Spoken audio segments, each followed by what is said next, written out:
जय। राधा रमण हरि गोविंद जय जय। राधा रमण हरि गोविंद जय जय।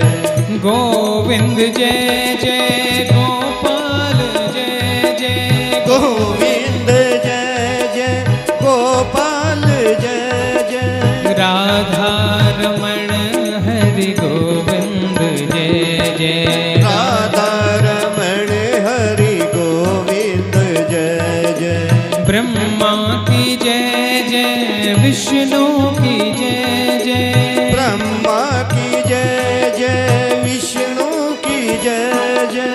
उमापति शिव शंकर की जय जय। उमापति शिव शंकर की जय जय। गोविंद जय जय गोपाल जय जय। गोविंद जय जय गोपाल जय जय। राधा रमण हरि गोविंद जय जय। राधा रमण हरि तालियों की सेवा देते हुए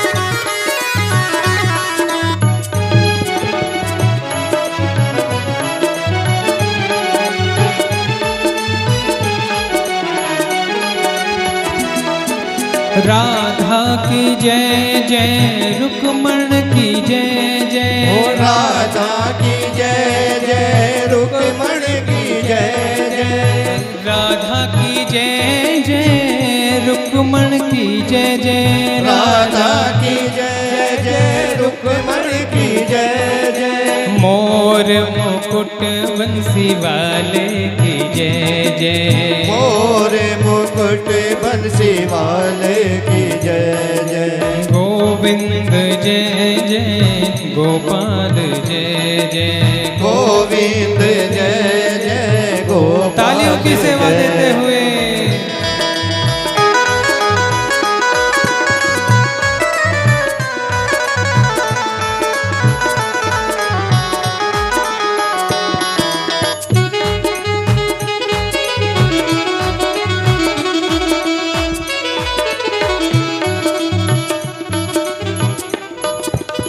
गंगा की जय जय यमुना की जय जय। गंगा की जय जय यमुना की जय जय।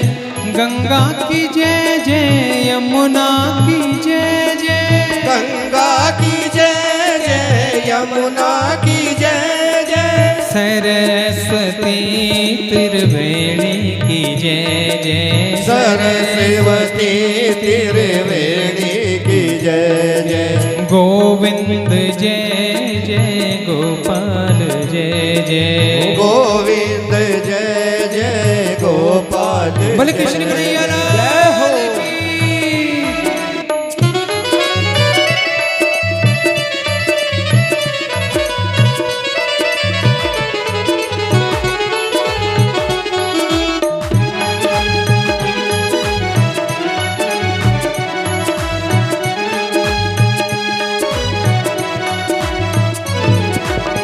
राम जी की जय जय श्याम जी की जय जय। राम जी की जय जय श्याम जी की जय जय। राम जी की जय जय श्याम की जय जय। राम जी की जय जय श्याम जी की जय जय। राम जी की जय जय श्याम जी की जय जय।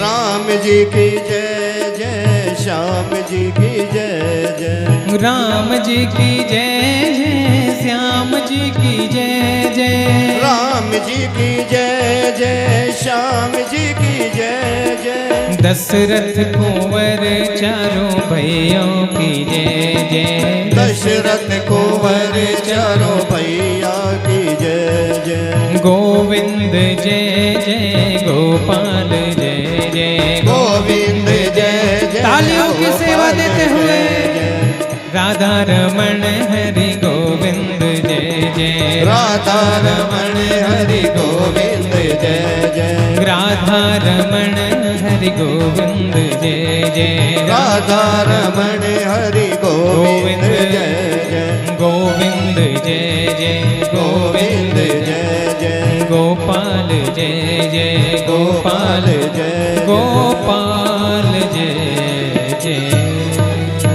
बोल वृंदावन बिहारी लाल की जय।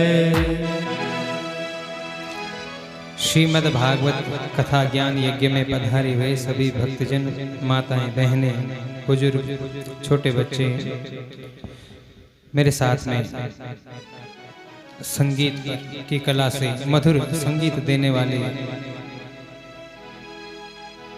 संगीतज्ञ वृंद, आप सभी को साधुवाद नमन। आइए आज हम कथा के चतुर्थ दिवस में प्रवेश करने जा रहे हैं। ये मैंने आपसे जैसे निवेदित किया, आप सब बड़े भागी हैं कि इस पितृपक्ष में आप सबको अपने पितरों की कृपा से श्रीमद् भागवत कथा श्रवण करने का अवसर प्राप्त हो रहा है। और पूर्वजों की ही कृपा तभी आप आज यहाँ बैठे हैं। पूर्वजों ने अपने जीवन में बहुत पुण्य किए होंगे, तभी आपको ये कथा श्रवण करने को मिल रही है। आपके पूर्वजों के जीवन में यज्ञ हुआ, उन्होंने अपने जीवन में बहुत यज्ञ किए। कहते हैं अन्नाद भवति भूतानि पर्जन्यादन्न संभवा यज्ञाद् भवति पर्जन्यो यज्ञ कर्म समुद्भवा। कर्म ब्रह्मोद्भवं विद्धि ब्रह्माक्षर समुद्भवा तस्मात् सर्वगतं ब्रह्म नित्ययज्ञं प्रतिष्ठितम्। गीता में भगवान कहते हैं हमारे जीवन में सबसे जो मुख्य है वो क्या है। देखिए आज तुलसी मैया की भी कृपा हो गई, बोले तुलसी मैया की। तो हमारे जीवन में सबसे महत्वपूर्ण क्या है? सबसे महत्वपूर्ण है इस तन को, तन की रक्षा करना। और तन के लिए क्या चाहिए? तन के लिए अन्न चाहिए। अन्न चाहिए। अन्न कैसे होता है?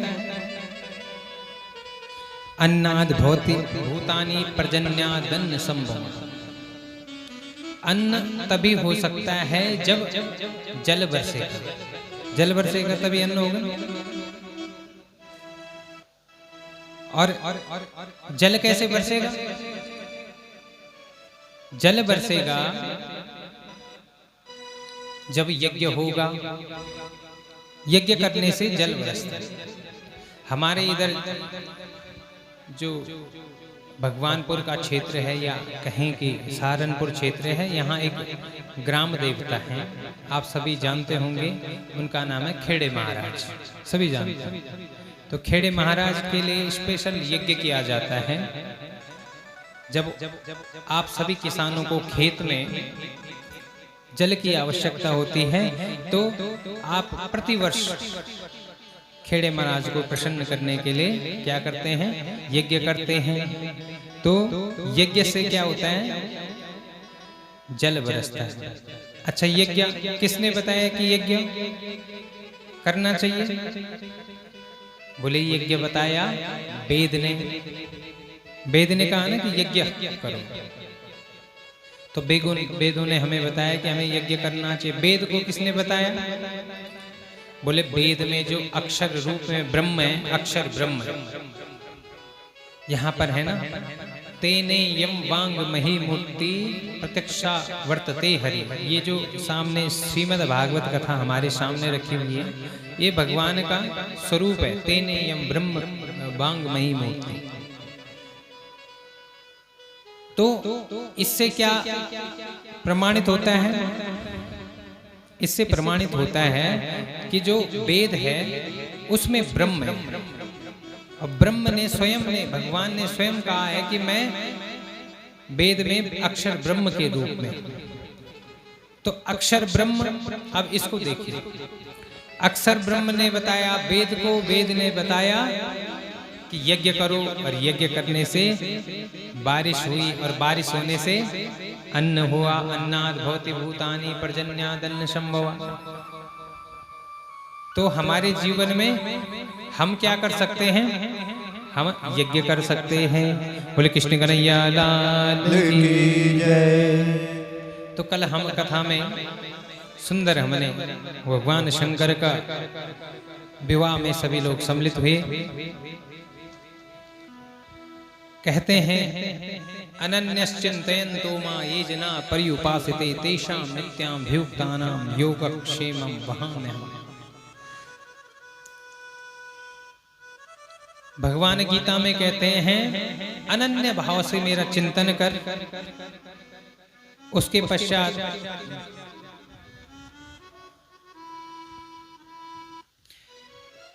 आपके जीवन के जितने भी योग क्षेम हैं उन सब का निर्वहन मैं करूंगा, लेकिन अनन्य भाव से।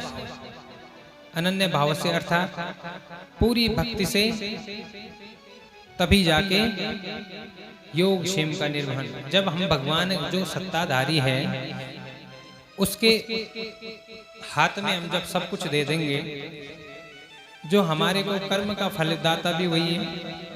हमारा जितना भी कर्म है वो हमें भी नहीं पता, लेकिन उसको पता है। उसके पास आपके एक नहीं कई जन्मों का, 84 लाख योनियों का, पूरे सभी जन्मों का खाता है। तो जब उसके हाथ में खाता है तो उसको पता होगा ना कि इसका हिसाब किताब क्या है। हम कुछ कर सकते हैं क्या उसके लिए? लेकिन हम क्या कर सकते हैं? हम शरणागत हो सकते हैं। जब समझ न आए तो सरेंडर।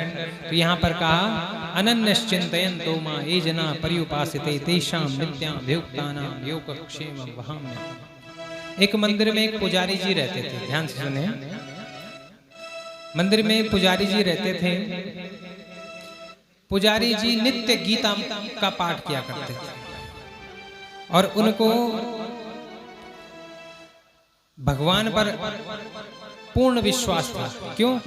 गीता में ये श्लोक बार बार आता था कि अनन्य भाव से मेरा चिंतन करें। ऐसे ही इनकी ग्रस्त चल रही थी, इनकी पत्नी थी। मंदिर में जो कुछ भी आता था उसी को पाते थे, अगले प्रहर के लिए भी कुछ नहीं बचाते थे। ये नहीं कि अभी का हो गया तो शाम का सोचें, शाम का भी नहीं सोचते थे। इनको जो मिलता था उसी को पाते थे। एक दिन पुजारी जी सुबह सुबह मंदिर में गए, भगवान का स्नान कराया, स्नान करा के पूजन किया, लेकिन आज कोई भक्त नहीं है। ध्यान से सुने हैं, आज कोई भक्त नहीं है। भक्त नहीं आया तो सुबह भूख तो लगी थी, लेकिन सोचा कि भगवान ने कोई ना कोई तो व्यवस्था करेगा। दोपहर हो गई, कोई नहीं आया, और तेज की भूख लगी। इधर पत्नी घर में, वो भी व्याकुल है कि पंडित जी कुछ लेकर आएंगे। सांझ हो गई, सांझ तक भी कोई नहीं आया। रात्रि के 10 बज गए, कोई नहीं आया। आज पुजारी जी को बहुत भूख लगी, तो पुजारी जी ने उस श्लोक की तरफ देखा। उसमें क्या लिखा हुआ था? अनन्यश्चिन्तयन्तो मां ये जना पर्युपासिते तेषां नित्याभियुक्तानां योगक्षेमं वहाम्यहम्। अर्थात तू अनन्य भाव से मेरा चिंतन कर। तो इनको गुस्सा आया आज भगवान पे, पहली बार गुस्सा आया कि मैं सुबह से भूखा हूं, आज कोई व्यवस्था नहीं है, और आप कहते हैं कि आपके सब व्यवस्थाएं मैं करूंगा। इसने क्या किया? इसने वहां से कलम ली और कलम से उस श्लोक को काट दिया। अब रात्रि का 10 बजे के बाद भी अब इन्होंने क्या किया, भूखे भूखे और अपने कक्ष में गए, घर में गए। वहां उनकी पत्नी है। पत्नी ने कहा आज क्या बात हो गई, आज तुम कुछ सुबह से भूखा मारोगे क्या? इन्होंने कहा कि कुछ नहीं होता, कोई सिर्फ श्लोक लिखा हुआ है, इसका कोई अर्थ नहीं है। और देखा जाए तो जब उसने कहा था तो फिर किया क्यों नहीं? और गुस्सा आया और वहां जो दवात होती थी ना पहले, कलम और स्याही, तो जो स्याही थी उस स्याही से अब उस लोग को जो दिख भी रहा था उसको पूरी तरह से मिटा दिया। अब पूरी तरह मिटा दिया तो सुबह सुबह किसी तरह सो गए। और सुबह सुबह क्या हुआ, सुबह सुबह एक छोटा बालक सर पे टोकरी लेकर, और टोकरी में बहुत सारी खाने की सामग्री लेकर आया। एक छोटा सा बालक सर पे टोकरी लेकर आया। बोले कृष्ण कन्हैया लाल की जय। अब उस टोकरी को जैसे ही उनकी पत्नी ने देखा, उस बालक को देखा, तो वो बालक जो है पूरा काला हो रखा है और उसके जो है शरीर पे जगह जगह खून, जख्म है। अब उससे पूछा मैया ने, क्या बात है बेटे, ये बताओ तुम्हारा ये दशा किसने की? बोले मैया क्या करूं, गुरुजी ने कल मुझे बहुत मारा। सुन रहे हैं आप ध्यान से? गुरुजी ने कल मुझे बहुत मारा और मारने से उनका दिल नहीं भरा और उन्होंने ऊपर से क्या कर दिया, मेरे पूरे शरीर पर कालिक भी पोत दी। बोले अच्छा। अंदर गई और अंदर जाके पुजारी जी को डांटने लग गई, कैसे निर्मोही हो तुम, कैसे निर्दयी हो, एक छोटे से बालक को तुमने मारा। और तौलिया पकड़ा, सफेद सा कपड़ा पकड़ा और उस कपड़े पे को ले जाकर और उस बालक को क्या करने लग गई, साफ करने लग गई। तभी पुजारी जी भी आ गए, बोले मैंने तो नहीं मारा। अब इसको जो है नहलाया धुलाया और उसके चेहरे को साफ करने लग गए। चेहरे को साफ जैसे ही किया तो उनके माथे पे क्या लिखा हुआ है, अनन्यश्चिन्तयन्तो मां ये जना पर्युपासते तेषां नित्यां वियुक्तानां योगक्षेमं वहाम्यहम्। अर्थात जो श्लोक लिखा हुआ है वो अक्षर ब्रह्म है, स्वयं भगवान है। उस पर उन्होंने कलम चलाई, इससे जख्म हो गए और जो काले जो स्याही लगाए उससे पूरे काले हो गए। तो भाव प्रधान है। सुखदेव जी ये कथा परीक्षित महाराज को सुना रहे हैं और विदुर जी ये कथा, मैत्रेय जी ये कथा विदुर जी को सुना रहे हैं। इधर सूत जी 88,000 ऋषियों को ये कथा सुना रहे हैं। बोले कृष्ण कन्हैया लाल की जय। परीक्षित महाराज ने कहा कि गुरुदेव आपने मनु महाराज की 3 कन्याओं का वर्णन किया, अब मुझे उनके जो 2 पुत्र थे, एक उत्तानपाद और दूसरा प्रियव्रत, इन दोनों की कथा सुनाइए। तो प्रथम कथा की प्रथम पुत्र उत्तानपाद की कथा सुनाई। उत्तानपाद जाए उत्तानपादस्य सुनीति सुरुचिस्तयो सुरुचि प्रेयसी पत्युर नेतरायत सुतो ध्रुवा। उत्तानपाद की 2 पत्नियां हैं, एक है सुरुचि और दूसरी है सुनीति। सुरुचि है जो मन के अनुसार चलती है और सुनीति है जो बुद्धि के सद्बुद्धि के अनुसार चलती है। और उत्तानपाद कौन है? उत्तानपाद हम सब हैं। मन भी हमारा और बुद्धि भी हमारी, तो मन और बुद्धि दो पत्नियां हैं और हमें उत्तानपाद। अब ये मन जो है सुरुचि को प्रेम करता है। मन की आदत क्या है? उसको जो अच्छा लगता है वही करवाता है। और बुद्धि सुनीति से काम करती है, तो बुद्धि से उत्तानपाद प्रेम नहीं करता। और देखा जाए तो सुमति कुमति सबके उर बसई, सुमति कुमति सबके उर बसई, सुमति कुमति सबके उर रहे, सुमति कुमति सबके उर रहे। सुमति और कुमति सबके हृदय में। हमारी दो बुद्धियां हैं। एक बुद्धि हमारी कहती है कि ये काम करो, और एक बुद्धि कहती है नहीं नहीं ऐसा नहीं करना चाहिए।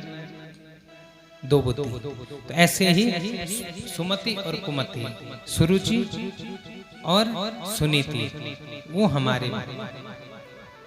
एक तो मन कहता है कि ऐसा करना है, और मन का कहा न कीजिए, मन का कहना नहीं मानना चाहिए। जिसने मन को कंट्रोल कर लिया वही मोक्ष पा सकता है, मुक्ति पा सकता है। तो एक बात ध्यान दीजिए कि जहां सुमति तहां संपत्ति नाना। जहां सुमति होती है ना, वहां विभिन्न प्रकार की संपत्ति है, धन है, ऐश्वर्य है, सब है। लेकिन जहां कुमति तहां विपत्ति निधन। जहां कुमति होती है वहां विपदा होती है। अब उत्तानपाद के दो पुत्र हैं। सुरुचि का जो पुत्र है वो है उत्तम, और सुनीति का जो पुत्र है वो है ध्रुव जी महाराज। बोले ध्रुव जी महाराज की जय। अब जो सुरुचि का पुत्र होगा उसमें नीति नहीं होगी, और जो सुनीति का पुत्र होगा वो नीतियों से काम लेगा। एक दिन राजा ने सिंहासन में बैठे हुए थे राजा, उन्होंने उत्तम को अपनी गोदी में बिठा रखा था। तभी ध्रुव जी आए और ध्रुव जी ने कहा मुझे भी आपकी गोद में बैठना है। जैसे वो जिद कर रहे थे तभी जो है ये सुरुचि, इस सुरुचि ने कहा कि तुम राजा के गोदी में सिंहासन में नहीं बैठ सकते। क्यों? क्योंकि तुमने मेरे उदर से जन्म नहीं लिया है, और तुम्हें सिंहासन में बैठना है तो उसके लिए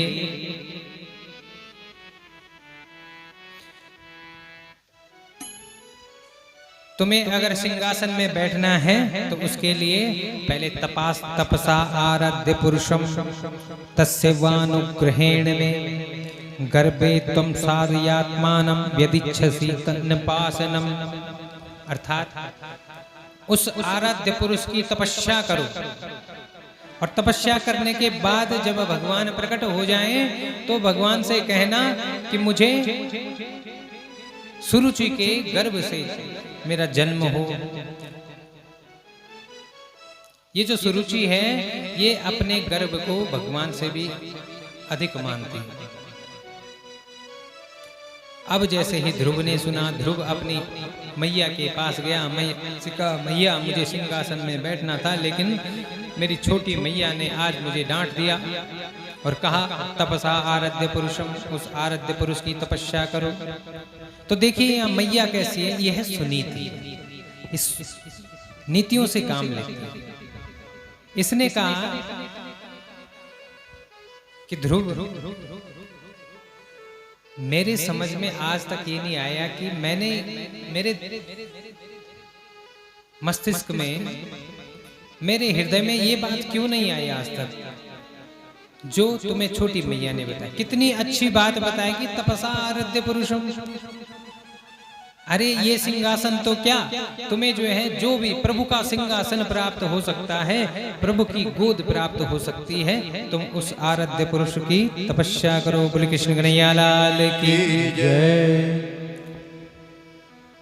ध्रुव जी के मन में बात लग गई। आज ध्रुव जी ने रात्रि में चुपके से, जब मैया सो रखी थी तो चुपके से गया और मैया के पांव छुए और निर्जन वन में निकल गए। इधर भगवान ने नारद जी को आदेश दिया कि जाओ, ये छोटा बालक है, पता नहीं कोई जंगली जानवर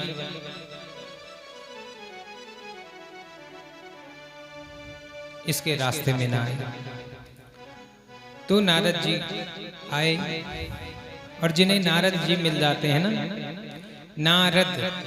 नारद जिसकी बात कभी रद्द नहीं होती वो नारद है। कई लोग आज के समय में नारद जी का मजाक उड़ाते हैं। एक बात समझ लिए, जिनको नारद जी मिले उनको भगवान मिले ही मिले हैं। बोले कृष्ण कन्हैया लाल की जय। जिनको नारद जी मिले उनको भगवान मिले। और जो जहां भी नारद जी गए, अगर उन्होंने लड़वाया भी होगा किसी को, तो किस लिए लड़ाया? परमार्थ के लिए लड़ाया। जिसके बीच में भी लड़ाई करवाई होगी वो परमार्थ के लिए लड़ाई करवाई होगी। ऐसे हैं नारद जी। बोले कृष्ण कन्हैया लाल की जय। आज जैसे ही नारद जी पहुंचे तो नारद जी ने पहले परीक्षा लेनी चाहिए, क्योंकि शिष्य है भाई। क्योंकि जीवन में एक बात ध्यान रखना कि बिन गुरु भवन यदि तरहि न कोई, जो विरंच शंकर सम होई। बिना गुरु के इस भव से पार नहीं हो सकते, इसलिए गुरु आवश्यक है। तो गुरु रूप में गए हैं नारद जी। नारद जी ने पहले परीक्षा ली कि चेला बनने लायक है कि नहीं। बोले बालक, तुम इतने निर्जन वन में यहाँ कहाँ घूम रहे हो? तुम क्या करो, तुम बहुत, अभी तुम्हारी आयु बहुत कम है, 5 वर्ष की आयु है। ध्रुव जी, तुम्हारी आयु बहुत कम है, एक काम करो, तुम वापस जाओ, अभी तुम्हारी तपस्या की आयु नहीं है। ध्रुव जी कहने लगे, महाराज प्रणाम, आप कौन हैं? बोले मैं नारद हूं। बोले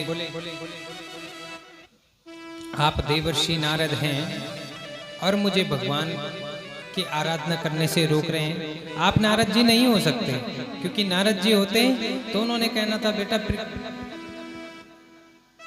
तपस्या करो, लेकिन आप तो मुझे उल्टा वापस भेज रहे हो, इसका मतलब आप नारद जी नहीं हैं। नारद जी को लग गया कि पक्का चेला है ना। तो तब जो है उनको एक मंत्र दिया, और मंत्र से क्या कहा? 12 अक्षर मंत्र, जिसको कहते हैं ओम नमो भगवते वासुदेवाय। ये गुप्त मंत्र दिया। वैसे आज के समय में आपको एक विशेष बात बताता हूँ। आज जो है इस मंत्र से भजन भी बन गए, लेकिन मैं आपको बता देता हूँ कि जो मंत्र होते हैं वो गुप्त होते हैं। मंत्रों को कभी भी बाहर नहीं गाया जाता है, इसलिए इन मंत्रों को गुप्त ही रहने दो। आजकल भजन बना दिया, ठीक है, तो मंत्र का भजन नहीं बन सकता। मंत्र अलग चीज है, भजन अलग है।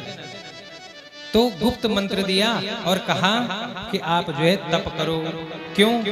तप बल रचय प्रपंच विधाता, तप बल रचय प्रपंच विधाता, तप बल विष्णु जगल जग त्राता, तप बल विष्णु सकल जग त्राता, तप बल करे शंभु संहारा, तप बल करे शंभु संहारा, तप बल से सुधरे मैं बारा, तप बल से सुधरे मैं भारा। क्योंकि तपस्या के बल पर भगवान इस पृथ्वी को रचते हैं। तप के बल पर भगवान विष्णु इस पृथ्वी को चलाते हैं। तप के बल पर भगवान शंकर इस